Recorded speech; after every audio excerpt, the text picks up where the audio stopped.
Time now for another edition of Your Hometown. Walt Grayson and Ken South are back in Natchez. How does it feel to be back, guys?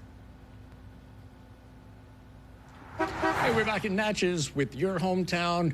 Every month we go to another hometown in the state somewhere and tell you what's so special about Natchez.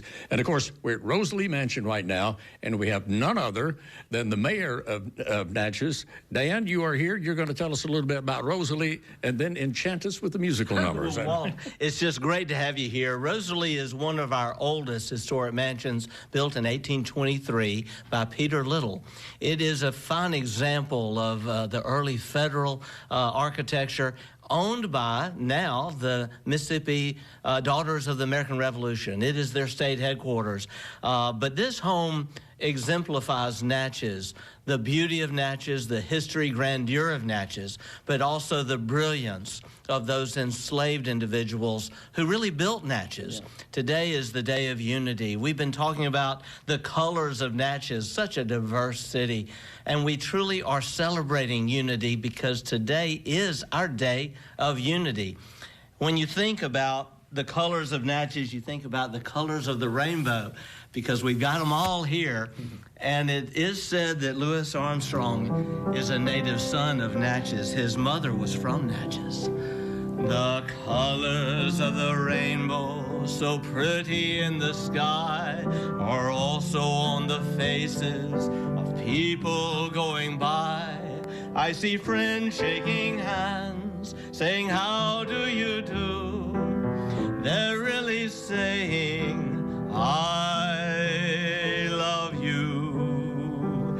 I hear babies cry, I watch them grow.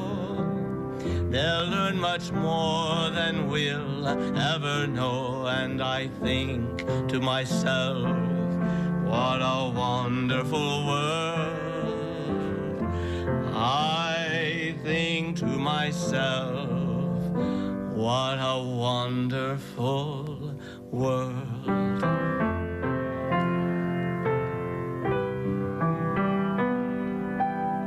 Mayor Dan Gibson, City of Natchez, one of the few amateur singers that I could say you could quit your day job. I mean, I love my day job. Well, of course you do. But you never know. One day there'll come a time. Yeah, well.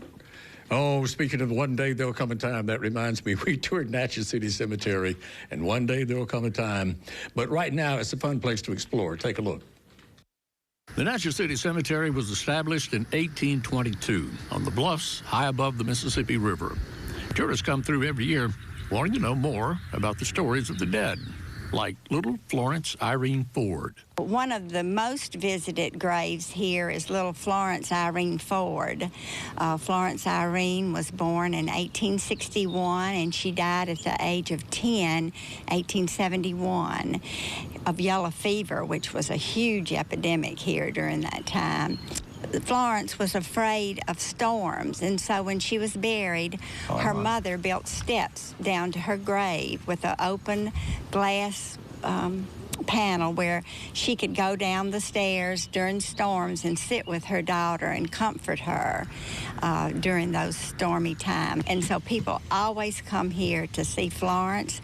They leave little trinkets and dolls and all kinds of little things at Florence's site. One of yesteryear's most famous citizens in Natchez is a musician named Bud Scott.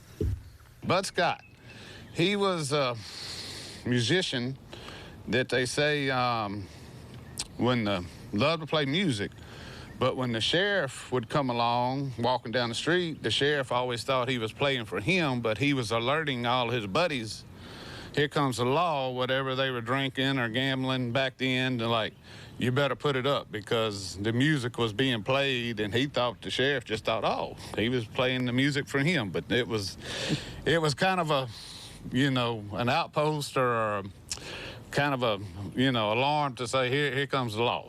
And then there's the story of Louise the Unfortunate.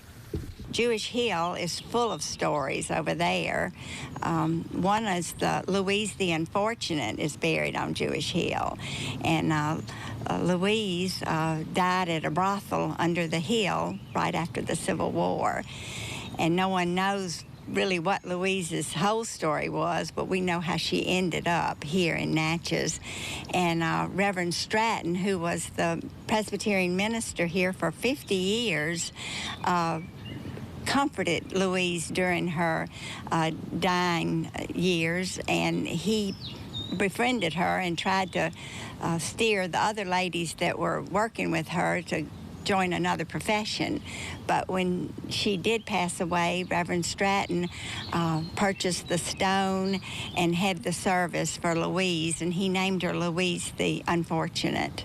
Another grave you might not know about is that of L.H. Lawrence. After his wife's death, each day after work, Mr. Lawrence would come to her grave until his death in 1960. He would come every day after his wife died and would come and maintain the lot.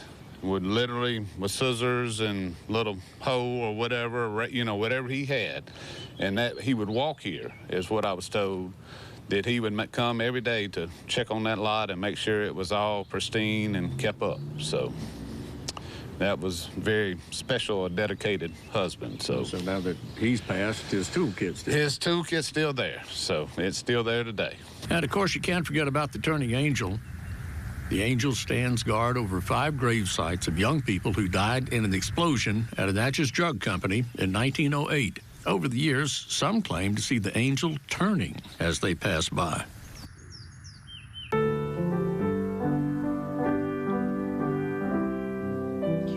And one of the big events at Natchez City Cemetery is, of course, their annual Angels on the Bluff nighttime tours. Three nights this year. It's in November. Get your tickets early. And carrying us now into our break, the lilting sounds of Mayor Dan Gibson on the piano at Rosalie in Natchez. We're coming right back.